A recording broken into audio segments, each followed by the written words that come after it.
Hypnosis ಅಂತ. ನಾವು ಡಾಕ್ಟ್ರುಗಳೆಲ್ಲ ಎಂತ ಮಾಡೋದು, ನಿಮ್ಮನ್ನು ಮಂಗ ಮಾಡೋದು. ನೀವು ನಮ್ಮ ಮೇಲೆ ಫೇತ್ ಇದ್ದರೆ ನಾನು ಹೇಳಿದ್ದನ್ನು ನೀವು ನಂಬ್ತೀರಿ, ಸತ್ಯ ಅದು. ನಾನು ಹೇಳಿದ್ದು ಸಾಕು ನಿಮ್ಮ ಕಾಯಿಲೆ ಗುಣ ಆಗ್ತದೆ. The most powerful 2 drugs man kind ever invented ಅಂತ ಬರೆದ ಯಾರು? ಆಲಿವರ್ ವೆಂಡೆಲ್ ಹೋಮ್ಸ್, ಒಬ್ಬ ಬಹಳ ದೊಡ್ಡ ಡಾಕ್ಟ್ರು.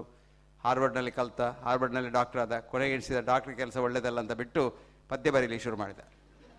ಅವನು ಒಂದು ಒಳ್ಳೆ ಪದ್ಯ ಹೇಳ್ತಾನೆ, the 2 most powerful drugs mankind has ever invented on this planet are the 2 kind words of a good doctor. Doctor ಒಳ್ಳೆಯವನಾಗಿರ್ಬೇಕು. ನಾನು ಯಾವಾಗಲೂ ನಮ್ಮ ಸ್ಟೂಡೆಂಟ್ಸ್ಗೆ ಹೇಳೋದು, ರಾಜೇಂದ್ರನಿಗೆ ಗೊತ್ತುಂಟು, ನೀನು ಕಲಿತ ನಿನ್ನ ಡಿಗ್ರಿ ಮುಖ್ಯ ಅಲ್ಲ, ನೀನು ಎಂಥ ಮನುಷ್ಯ ಅದು ಮುಖ್ಯ. ನಿನಗೆ ಪ್ರೀತಿ ಇರಬೇಕು, ನಿನಗೆ ಎಂಪತಿ ಇರಬೇಕು, ಸಿಂಪತಿ ಅಲ್ಲ.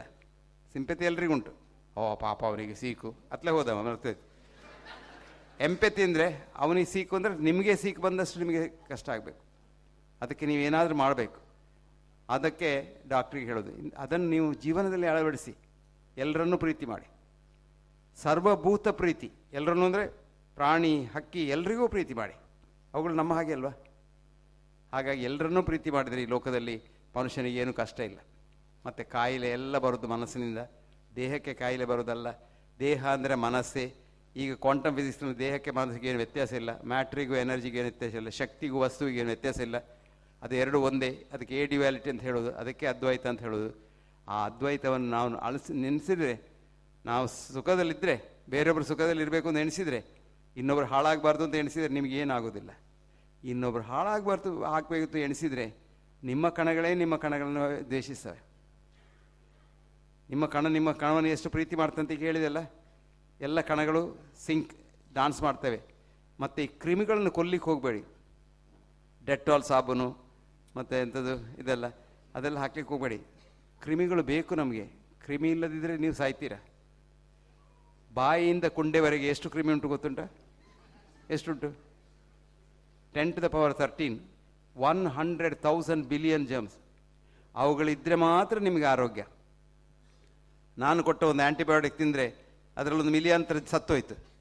1 ವಾರಕ್ಕೆ ನಿಮಗೆ ಟೇಸ್ಟ್ ಇಲ್ಲ ಬಾಯಲ್ಲಿ, ಹೊರಗಡೆ ಸರಿ ಇಲ್ಲ, ಹೊಟ್ಟೆಯಲ್ಲಿ ಗುಡುಗುಡು. ಇದೆಲ್ಲ ಯಾಕೆ? ಕ್ರಿಮಿಗಳನ್ನು ಕೊಂದಿದ್ದೀರಾ. ನಿಮ್ಮ ಕ್ರಿಮಿಗಳು ಒಳ್ಳೆದಿದ್ದರೆ, ಈಗ ಲೇಟೆಸ್ಟ್ ಅಂತ ಗೊತ್ತಾ ನಿಮಗೆ, ಬಹಳ ಜೋರಿನ ಕ್ರಿಮಿ ಕಾಯಿಲೆ ಬಂದು ಸಾಯುವ ಪೇಷಂಟ್ಸಿಗೆ ಯಾವ ಆ್ಯಂಟಿಬಯೋಟಿಕ್ಸ್ ವರ್ಕ್ ಆಗದಿದ್ದರೆ ಇನ್ನೊಬ್ಬರ ಮಲ ಕೊಡೋದು, ಫೀಕಲ್ ಟ್ರಾನ್ಸ್ಪ್ಲಾಂಟ್ ಅಂತ. ಅದನ್ನೇ ಈಗ ಒಂದು ಸ್ಟೆಪ್ ಮೇಲೆ ಹೋಗಿದ್ದಾರೆ ಅಮೆರಿಕದಲ್ಲಿ. ಅದರ ಹಳದಿ ಬಣ್ಣ ತೆಗೆದು ಅದನ್ನೇ ನೀರನ್ನು ಒಂದು ಕ್ಯಾಪ್ಸೂಲಲ್ಲಿ ಹಾಕ್ತಾರೆ. ಅದು ಪೂಪ್ ಕ್ಯಾಪ್ಸೂಲ್ ಅಂತ ಹೇಳೋದು, $5 ಅದಕ್ಕೆ.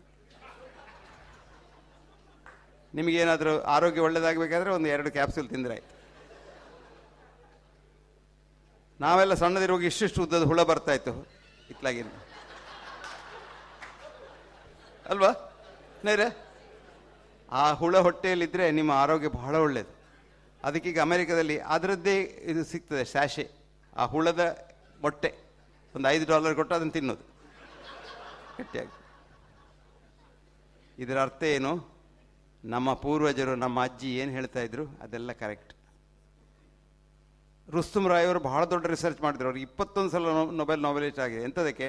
ಅವ್ರ ಅಜ್ಜಿ ಅವ್ರಿಗೆ ಹೇಳ್ತಾ ಇದ್ರು, ಅವ್ರು ಚಿಕ್ಕದಿರುವಾಗ, ಬೆಳ್ಳಿ ಬಟ್ಟಲಿನಲ್ಲಿ ಊಟ ಮಾಡು, ಬೆಳ್ಳಿ ತಟ್ಟೆಯಲ್ಲಿ ನೀರು ಕುಡಿ. ಇವರು ದೊಡ್ಡ ಸೈಂಟಿಸ್ಟ್ ಆದರು, ಮೆಟೀರಿಯಲ್ ಸೈಂಟಿಸ್ಟ್ ಆದರು.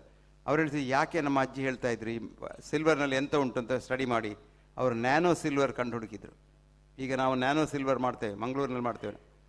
ಎಂಥ ಕಾಯಿಲೆ ಇದ್ರೂ ಗುಣ ಆಗ್ತದೆ, ಎಂಥ ಕ್ರಿಮಿ ಸತ್ತು ಹೋಗ್ತದೆ ಅದರಲ್ಲಿ. ನಿಮ್ಮ ತೆಂಗಿನ ಎಣ್ಣೆಯಲ್ಲಿ ಕೊಬ್ಬರಿ ಎಣ್ಣೆ, ಮೈಸೂರವ್ರು ತೆಂಗಿನ ಎಣ್ಣೆ ಅಂದರೆ ಅರ್ಥ ಆಗೋದಿಲ್ಲ. ಕೊಬ್ಬರಿ ಎಣ್ಣೆಯಲ್ಲಿ ಎಷ್ಟು ಶಕ್ತಿ ಉಂಟು ಅಂದರೆ, ನೀವು ಮನೆಯಲ್ಲಿ ನೊಣ ಎಲ್ಲ ಇದ್ದರೆ ನಿಮ್ಮ ಊಟ ಮಾಡೋ ಮೇಜಿಗೆ ತೆಂಗಿನ ಎಣ್ಣೆಯಲ್ಲಿ ಒರೆಸಿಬಿಡಿ. ಆ ನೊಣ ಅದರಲ್ಲಿ ಕೂತ್ಕೊಂಡ್ರೆ ಆ ನೊಣ ಕೂತ ಕಾಲಿನಲ್ಲಿ ಏನು ಕ್ರಿಮಿ ಇದ್ದರೆ ಅದು ಕೂಡಲೇ ಸತ್ತು ಹೋಗ್ತದೆ. ಎಷ್ಟು ಅದ್ಭುತವಾದ ಎಲ್ಲ ಕ್ರಿಮಿಗಳಿದೆ ಈ ನಿಸರ್ಗದಲ್ಲಿ, ಏನೆಲ್ಲ ಉಂಟು. ನೀವು ನಿಮ್ಮ ಮನೆಯ ನಾಯಿಯನ್ನು, ಬೆಕ್ಕನ್ನು ನೋಡಿ, ಅದು ಹೊಟ್ಟೆ ನೋವಾದರೆ ಅದು BMI ಗಿಡ ಅಂತ ಮಂಗನ ಹತ್ರ ಹೋಗೋದಿಲ್ಲ, ಅದು ತೋಟಕ್ಕೆ ಹೋಗ್ತದೆ.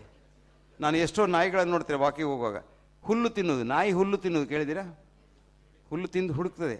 ಅದಕ್ಕೆ ಅದು ಗೊತ್ತುಂಟು, ಅದಕ್ಕೆ ಇಂಟ್ಯೂಷನ್ ಉಂಟು. ನಮಗೂ ಇತ್ತು, ಶಾಲೆಗೆ ಹೋಗಿ ಅದೆಲ್ಲ ಸತ್ತೋಯ್ತು. ಶಾಲೆಗೆ ಹೋಗೋ ಮೊದಲು ನಿಮಗೂ ಗೊತ್ತಿತ್ತು ಹೊಟ್ಟೆ ನೋವಾದರೆ ಯಾವ ಹುಲ್ಲು ತಿನ್ನೋದು ಅಂತ.